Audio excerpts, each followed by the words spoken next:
YouTube didn't just change the world on an entertainment scale, but an economic one as well. By developing what was literally a huge video repository, you could now upload anything you want, and the entire world could see it. Naturally, millions of aspiring artists and filmmakers could now share their works to the internet. And when YouTube introduced the Partner Program in 2007, these creators could now make money and essentially become superstars. Hollywood was now in the bedroom. An entire industry was born, and has only continued to grow ever since. And as each day passes by, there are more people who get the opportunity to turn their passion into a job. Now, I am very fortunate and blessed to say that I am one of those people. I am able to create content that people find entertaining and in turn get paid for it, making it my job. And to quote a Madison Avenue executive, when this job is good, it satisfies every need. But what about when it doesn't? Unfortunately, many creators find themselves struggling, whether it's due to disagreeable policies within the platform or other reasons. It's a tale really as old as time. If you don't like your job, you go and you find another one. But what if it's YouTube? When Conan left The Tonight Show on NBC in 2010, he switched over to TBS. It was a tumultuous, grueling experience, of course, but TBS was still a cable channel with lots of viewers, and so Conan still had his show. If YouTube disappeared tomorrow, where would I go? Moreover, if YouTube disappeared tomorrow, where would you go? What is the TBS equivalent to YouTube? Yeah, there's TikTok, Twitch, Vimeo, places like that, but it's just quite not the same, is it? Not only do they host different types of content, the culture and communities they've created are just different from what we experienced with YouTube. And it certainly is something you've noticed. Any other video sharing sites that have tried to compete with the platform haven't come close. But why? How are there no competitors to YouTube?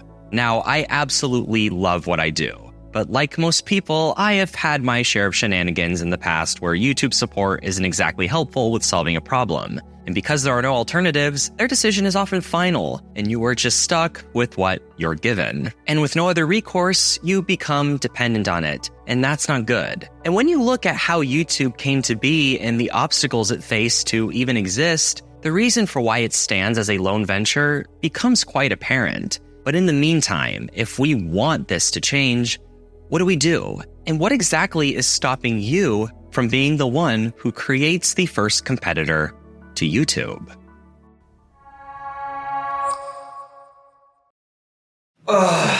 Why is it so hard to find a good website builder? If only there was someone that could help me. Have no fear, Squarespace is here. Are you looking to build a website for your business, for yourself, for your dog? Well, Squarespace is a website builder that will not only make creating your website easy, but also fun.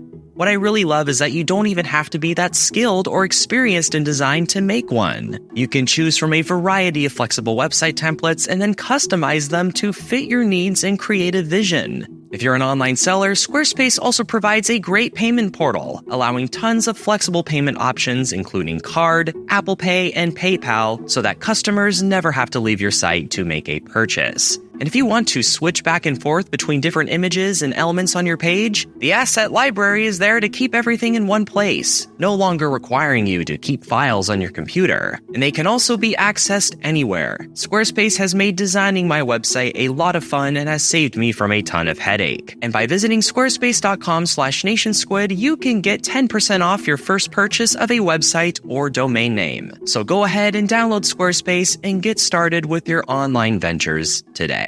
The reasons for why YouTube seems to stand alone as the go-to video sharing site really boils down to three things: operating costs, the company's mission statement and values, and how people respond to those values. We need to consider what the state of the internet was during the site's early days. As a quick refresher to the first episode of YouTube history, when YouTube first came out, what did it have that made it stand out?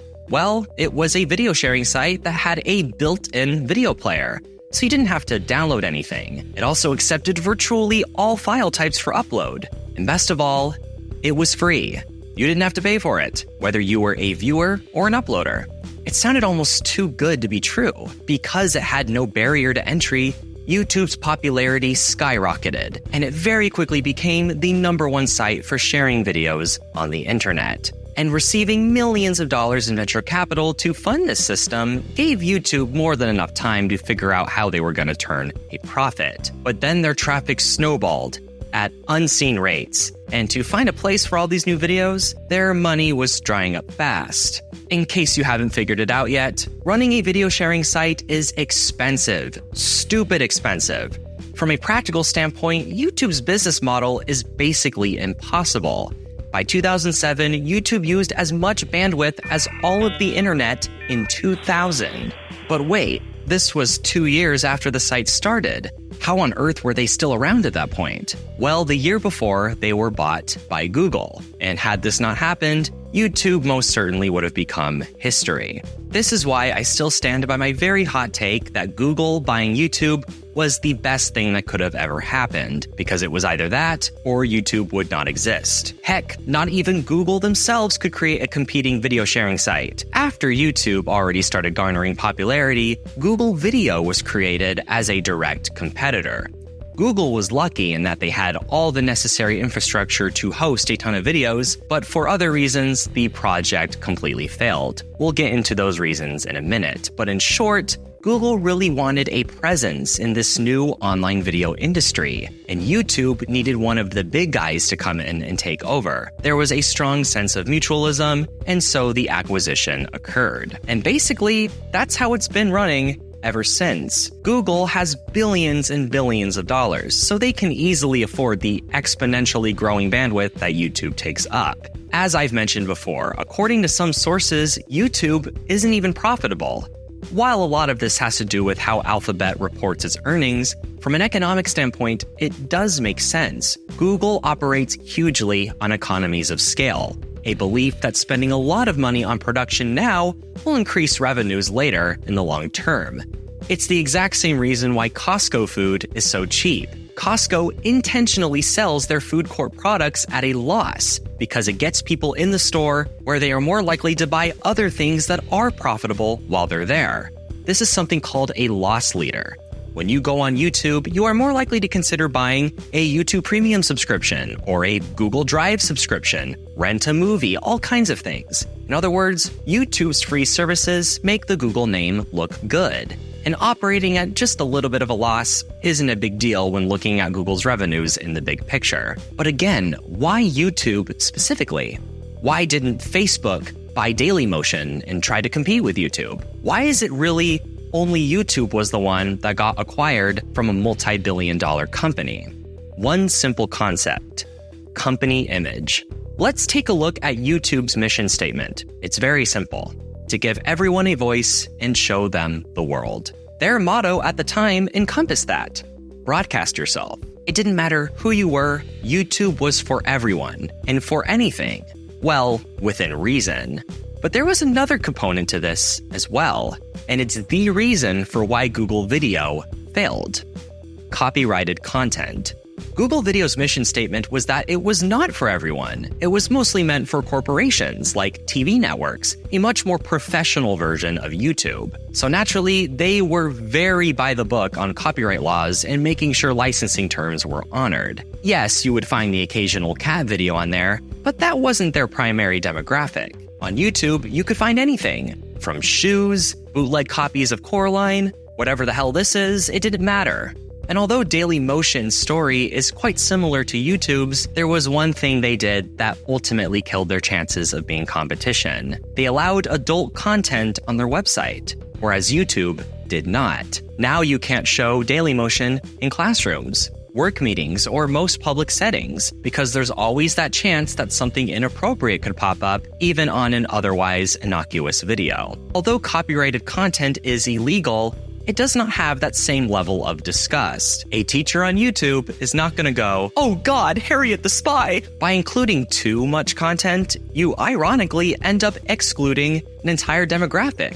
the status quo demographic, and Vimeo was the site for filmmakers and artists, and they also had a paywall. In other words, YouTube was pretty much the very first to adopt its unique business model, and because of that, they essentially just got really lucky. It was pretty much at the right place at the right time. And even by the time all the copyright lawsuits caught up to them and other companies figured out their formula, it had already grown so big so quickly that it was already in the game. And so it became one of the only surviving sites lucky enough to be picked up by the big guys, which allowed it to be funded indefinitely. And while Google is a very big company, of course they're going to take any opportunities they can to offset the high costs that YouTube requires to exist. YouTube's official mission statement has not changed since its launch, and I understand that there's a lot of people who don't think they are honoring this, and in some cases that's fair, and regardless of how you feel about YouTube's political views, their beliefs are the ones that attract the most advertisers. A lot of the free speech sites like Rumble and BitChute, not so much. The reality is, if YouTube wants to continue receiving funding, they basically have to do what is within the best interest of these companies. This is exactly why Adpocalypse happened back in 2017. Basically, a very popular YouTuber at the time said some very offensive stuff in a video that millions of people watched. Even though it was joking, it made YouTube look very bad at the time, and so a ton of advertisers pulled out of the company. In an effort to keep their content as squeaky clean as possible, YouTube started demonetizing a lot more videos they didn't seem as advertiser-friendly, affecting tons of full-time creators. In other words, YouTube pretty much has to be on their best behavior if they want to continue receiving this funding. And it is for this reason why YouTube operates in the unique, often very annoying way that it does. It's unfortunately really the only way that makes them money and allows them to continue to survive. All these other sites either don't have the capital and infrastructure that YouTube has, allow the uploading of videos that go against the values of these advertisers, are just flat out buggy, not optimized for mobile devices, or all of the above. And it's for these reasons that YouTube seems to be the only one of its kind on the internet. And most of these sites showing up way after is kind of the cherry on the top. Because they're essentially the only ones, they can kind of do whatever they want. They don't need to create a quality customer support line to help you with your problems because, what are you gonna do? Go somewhere else? You can't. You're stuck here.